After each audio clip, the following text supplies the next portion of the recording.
बिस्मिल्लाहिर्रहमानिर्रहीम। अस्सलाम वालेकुम स्टूडेंट्स, मैं आप लोगों का chemistry instructor Shahbaz Hasan chemistry के एक नए टॉपिक के साथ आपके सामने हाजिर हूँ। स्टूडेंट्स, हमने लास्ट लेक्चर्स में केमिस्ट्री और केमिस्ट्री की ब्रांचेस को डिस्कस किया था। आज का हमारा जो नेक्स्ट लेक्चर है वो है जी स्टेट्स ऑफ मैटर के ऊपर, मादे की हालतें। ठीक है, अगर हम इस दुनिया के ऊपर नजर दौड़ाएं तो हम कहते हैं कि this world is made up of energy and matter. ये जो दुनिया है ये मादा और एनर्जी से मिलकर बनी है। दो चीजें हमने बात की, तो इसमें जो एनर्जी है वो एक नॉन मटेरियल, उसकी जो नेचर है वो नॉन मटेरियल है कि energy is non material in nature.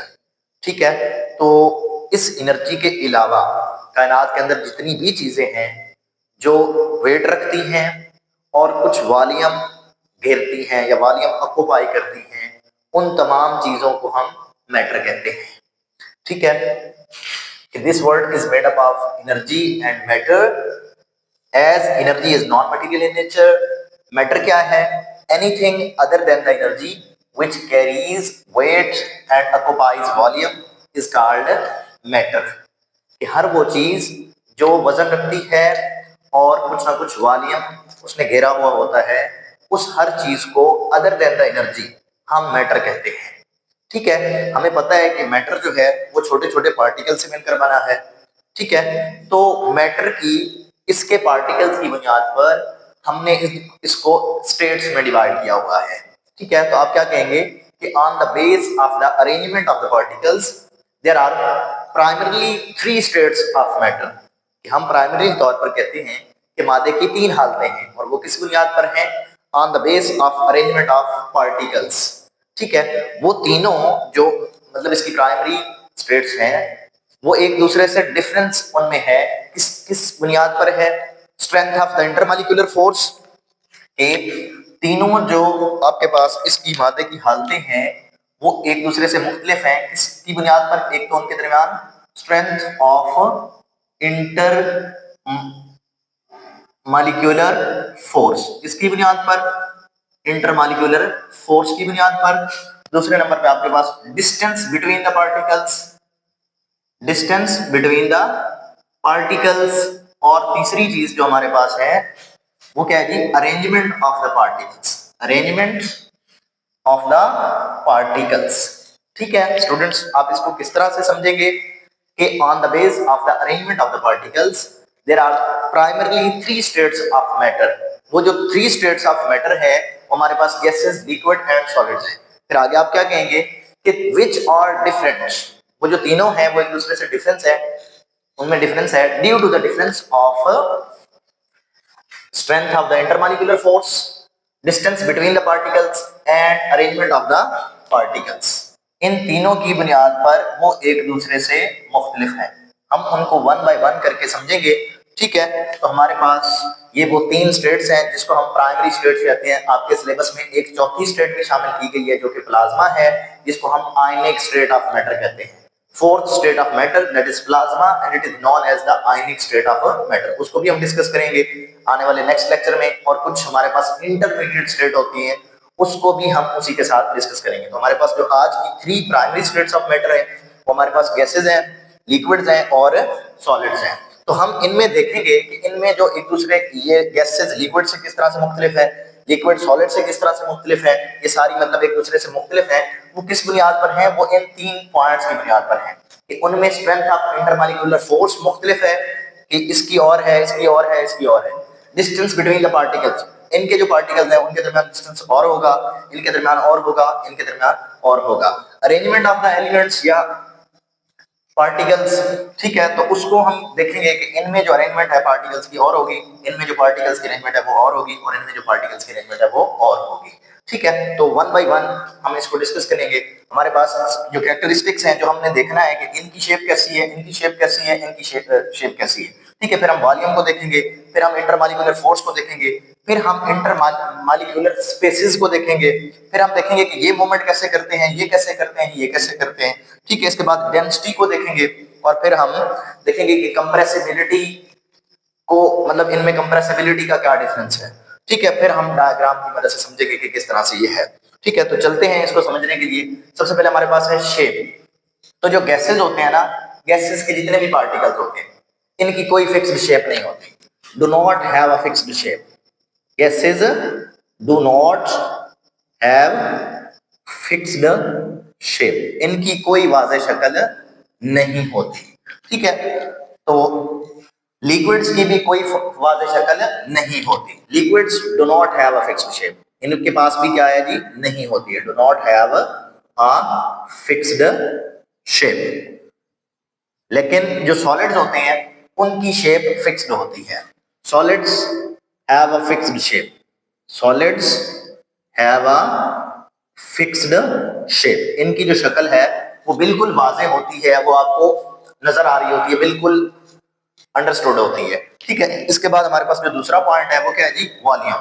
तो गैसेस की ना तो शक्ल वाज़ेह फिक्स्ड होती है, ना ही वॉल्यूम फिक्स्ड होता है, do not have a fixed volume, do not have a fixed volume, कि गैसेस की ना तो शक्ल फिक्स्ड होती है, ना ही इनका वॉल्यूम फिक्स्ड होता है। लेकिन लिक्विड की शक्ल तो फिक्स्ड नहीं होती, लेकिन लिक्विड का वॉल्यूम फिक्स्ड होता है, हैव अ फिक्स्ड वॉल्यूम, ठीक है। हमें पता है ना कि 1 लीटर पानी है, उसकी शक्ल तो कोई नहीं होती, क्योंकि जिस कंटेनर के अंदर आप पानी को डालते हैं वो उसी की शक्ल इख्तियार कर लेता है। मतलब मिसाल के तौर पे अगर कंटेनर जो मतलब हमारा जग है वो जिस रंग का होगा, वो ब्लू है तो पानी आपको बाहर से ब्लू नजर आएगा, वो ग्रीन है तो पानी आपको बाहर से ग्रीन नजर आएगा, मतलब उसकी फिक्स्ड शेप नहीं है। लेकिन उसका वॉल्यूम, चाहे वो ब्लू जग था, चाहे वो ग्रीन जग था, चाहे किसी भी तरह का जग था, वो 1 लीटर पानी है तो सभी जग में 1 लीटर ही रहेगा। इसका मतलब है कि हमारे पास लिक्विड की शक्ल तो फिक्स नहीं होती, लेकिन लिक्विड का वॉल्यूम फिक्स्ड होता है, ठीक है। सॉलिड की शक्ल भी फिक्स्ड होती है और वॉल्यूम भी फिक्स्ड होता है, सॉलिड्स हैव फिक्स्ड वॉल्यूम, इनका वॉल्यूम भी क्या होता है, फिक्स्ड होता है, ठीक है। इसके बाद हमारे पास है जी इंटरमॉलिक्यूलर फोर्सेस। तो गैसेस के जो मॉलिक्यूल्स हैं वो दूर दूर मौजूद होते हैं, ठीक है, मतलब उनके दरमियान अट्रैक्शन कम होती है।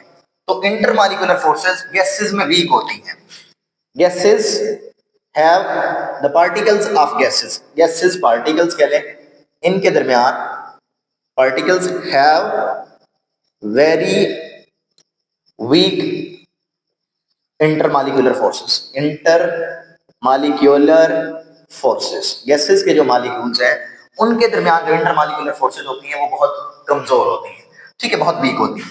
लेकिन हमारे पास जो लिक्विड्स हैं इनके दरमियान जो इंटरमॉलिक्यूलर फोर्सेस होती हैं वो गैसेस से थोड़ी स्ट्रांग होती हैं, ठीक है।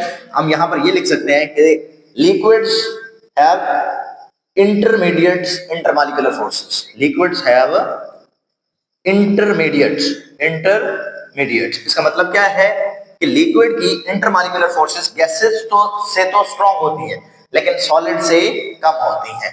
Liquids have intermediates intermolecular forces, ठीक है, इंटरमॉलिक्यूलर फोर्सेस, ठीक है। आप इस तरह से भी कह सकते हैं कि liquids have a stronger forces than the gases, ठीक है। इसके बाद हमारे पास जो सॉलिड्स आता है, तो सॉलिड में वेरी स्ट्रॉन्ग इंटरमॉलिक्यूलर फोर्सेस होती हैं, the particles of the solid have very strong intermolecular forces, particles, ठीक है, ऑफ सॉलिड्स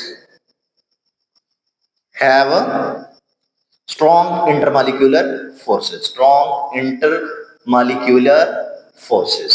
समझ आ रही है बात की कि हम जो पॉइंट इधर देख रहे हैं उसी को हम फर्दर आगे भी देख रहे हैं ताकि हमें आसानी से समझ आ जाए, ठीक। इसके बाद इंटरमॉलिक्यूलर स्पेसेस, इंटरमॉलिक्यूलर स्पेसेस है कि मॉलिक्यूल्स के दरमियान फासला, कि इनके जो पार्टिकल्स होते हैं, चाहे वो गैसेस के पार्टिकल्स हैं, चाहे वो लिक्विड के पार्टिकल्स हैं, चाहे वो सॉलिड के पार्टिकल्स हैं, उनके दरमियान फासला क्या होता है। तो मैंने आपको पहले बताया कि जो गैसेस के मॉलिक्यूल्स होते हैं वो फार अवे होते हैं, मतलब गैसेस के मॉलिक्यूल्स एक दूसरे से दूर दूर होते हैं, ठीक है। तो हम कहेंगे कि gases have a greatest intermolecular spaces, gases have greatest, मतलब सबसे ज्यादा फासला होता है इन तीनों में से, मतलब लिक्विड की बात करें, सॉलिड की बात करें, गैसेस की बात करें, तो हमसे पूछा जाए कि किसके मॉलिक्यूल्स के दरमियान फासला ज्यादा होता है, तो हम कहेंगे गैसेस के molecules. Great, gases have greatest intermolecular spaces, intermolecular spaces, ठीक है। अब जो गैसेस के मॉलिक्यूल्स होते हैं इनके दरमियान फासला ज्यादा होता है, लिक्विड के मॉलिक्यूल्स के दरमियान इंटरमीडिएट होता है, मतलब इनसे थोड़ा कम होता है फासला और इनसे ज्यादा होता है, क्योंकि सॉलिड के मॉलिक्यूल्स बहुत टाइटली पैक्ड होते हैं। ठीक है, तो हम यहां पर लिख सकते हैं कि gas liquids have particles of the liquid have intermolecular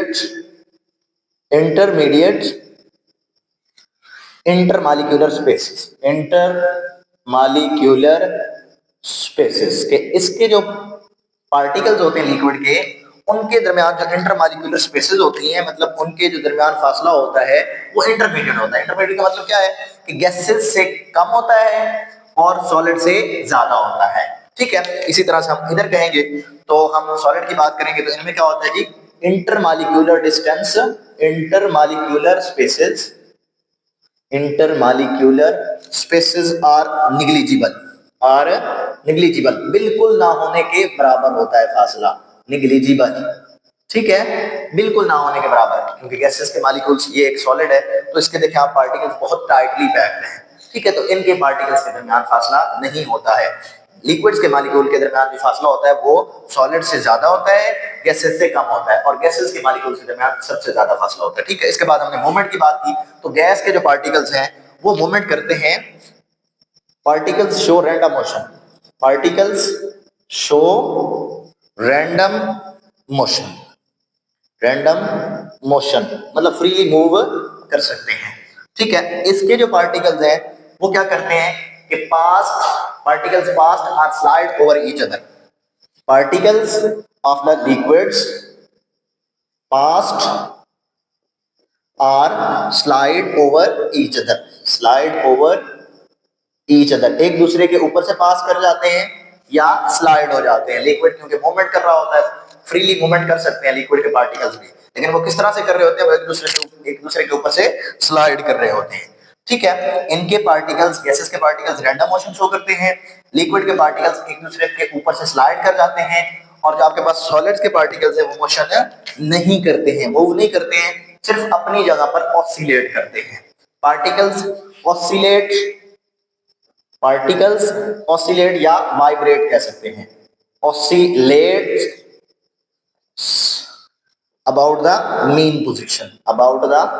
mean position, अपनी ही वस्ती पोजीशन के गिर्द ऊपर नीचे या आगे पीछे सिर्फ मूव करते हैं, क्योंकि जो सॉलिड के पार्टिकल्स होते हैं वो अपनी जगह पर फिक्स्ड होते हैं, वो फ्रीली नहीं मूव कर सकते, तो सिर्फ वो अपनी जगह पर ऊपर नीचे मूव करते हैं, जिसको हम ऑसिलेटरी मोशन या वाइब्रेटरी मोशन कहते हैं। ठीक है, तो सॉलिड के पार्टिकल्स में कौन सी मोशन होती है, वाइब्रेटरी मोशन या ऑसिलेटरी मोशन।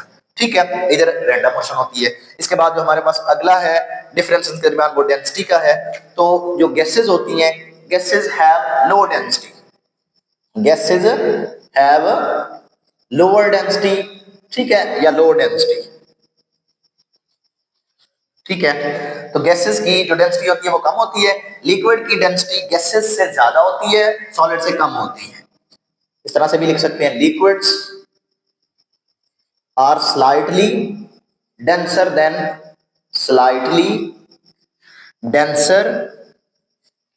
Then gases. ठीक है, गैसेस से थोड़ा डेंसर होते हैं लेकिन सॉलिड से कम होते हैं। ठीक है, तो यहां पर हम लिखेंगे सॉलिड्स हैव हाई डेंसिटी। ठीक है, हायर डेंसिटी, सॉलिड के जो पार्टिकल्स हैं उनकी जो डेंसिटी होती है वो क्या होती है, ज्यादा होती है। सबसे ज्यादा डेंसिटी किसकी है, सॉलिड की, उसके बाद किसकी है, लिक्विड्स की, उसके बाद किसकी है, गैसेस की है। ठीक है, इसके बाद हमारे पास है कंप्रेसिबिलिटी। कंप्रेस का मतलब दबाना। अब हमने कहा था कि गैसेस के मॉलिक्यूल में सबसे ज्यादा फासला होता है, तो जब फासला ज्यादा होगा उनको आसानी से दबाया जा सकेगा, इजीली कंप्रेसिबल। तो हम कहेंगे कि हमारे पास जो गैस के पार्टिकल्स हैं उनको हम आसानी से कंप्रेस कर सकते हैं, इजीली कंप्रेसिबल। ये सवाल भी बनता है कि why gases are easily compressible, तो मैंने आपको बता दिया कि गैसेस क्यों इजीली कंप्रेसिबल है, क्योंकि गैसेस के जो पार्टिकल्स हैं उनके दरमियान जो फासला है वो बहुत ज्यादा है, तो उनको आसानी के साथ दबाया जा सकता है। ठीक है, इसके बाद अगर इसकी बात करें तो हमने कहा था कि इनके जो पार्टिकल्स का फासला है वो गैसेस से थोड़ा कम होता है, मतलब उनको हम कम दबा सकते हैं, स्लाइटली कंप्रेसिबल, स्लाइटली कंप्रेसिबल। समझ आ रही है बात की कि आप इसके पार्टिकल्स को इजीली कंप्रेस कर सकते हैं क्योंकि इनके दरमियान फासला ज्यादा होता है, इसके पार्टिकल्स को थोड़ा बहुत कंप्रेस कर सकते हैं क्योंकि इनके पार्टिकल्स के दरमियान थोड़ा बहुत फासला होता है, इनको आप कंप्रेस नहीं कर सकते। नो कंप्रेसिबिलिटी, गैस के जो सॉलिड के जो पार्टिकल्स हैं वो कंप्रेसिबिलिटी को शो नहीं करते हैं।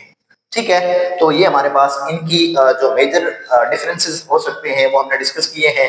ठीक है, इसके बाद हमारे पास है जी डायग्राम। अगर मैं डायग्राम की मदद से एक सिलेंडर के अंदर शो करूं कि गैस के पार्टिकल्स किस तरह से होते हैं, लिक्विड के पार्टिकल्स किस तरह से होते हैं और सॉलिड के पार्टिकल्स किस तरह से होते हैं, तो इस तरह से अगर मैं सिलेंडर बना लूं कि हमारे पास एक सिलेंडर है, इसके अंदर हमने गैस फिल की हुई है, तो गैस के जो पार्टिकल्स हैं वो इस तरह से हमने कहा था कि उनके दरमियान फासला ज्यादा होता है, वो एक दूसरे से दूर दूर मौजूद होते हैं। ठीक है, इसी तरह से अगर मैं लिक्विड के केस में डिस्कस करूं कि लिक्विड के जो पार्टिकल्स हैं वो किस तरह से एक सिलेंडर में होते हैं, तो इनके दरमियान देखिए फासला ज्यादा है, इनके जो पार्टिकल्स होते हैं उनके दरमियान इनसे कम फासला होता है, मतलब इस तरह से जुड़े हुए होते हैं।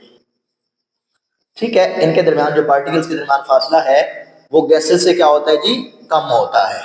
फासला होता है लेकिन गैस के पार्टिकल्स से कम फासला होता है। ठीक है, इसी तरह से अगर हम सॉलिड्स की बात करेंगे तो हमने कहा था कि सॉलिड के पार्टिकल्स के दरमियान फासला बिल्कुल होता ही नहीं है। ठीक है, तो इस तरह से हम इनको ड्रा करेंगे। ठीक है, कि सॉलिड के जो पार्टिकल्स हैं उनके दरमियान फासला बिल्कुल कम होता है और वो एक दूसरे के साथ टाइटली पैक्ड होते हैं। समझ आ रही है? तो इस तरह से इसकी जो है ना वो शक्ल बन जाएगी। मुकम्मल आप इसको जो है ना हाईलाइट कर देंगे, मुकम्मल इसको फिल कर देंगे, तो ये हमारे पास क्या बन जाएगा जी, गैसेस की जो शेप है पार्टिकल्स की उसको हम इस तरह से जाहिर करते हैं। इसमें पार्टिकल्स के दरमियान बिल्कुल फासला नहीं होता, इसमें थोड़ा बहुत फासला होता है और इनके पार्टिकल्स के दरमियान ज्यादा फासला होता है। ठीक है, मैं उम्मीद करता हूं कि आपको आज का जो लेक्चर था वो अच्छे से समझ आ गया होगा। इस टॉपिक का जो रिमेनिंग है जो कि हमारे पास प्लाज्मा है और इंटरमीडिएट स्टेट्स ऑफ मैटर हैं उनको हम नेक्स्ट लेक्चर में डिस्कस करेंगे। आज का हमारा यही टॉपिक था। मैं उम्मीद करता हूं कि आपको ये अच्छे से समझ आ गया होगा।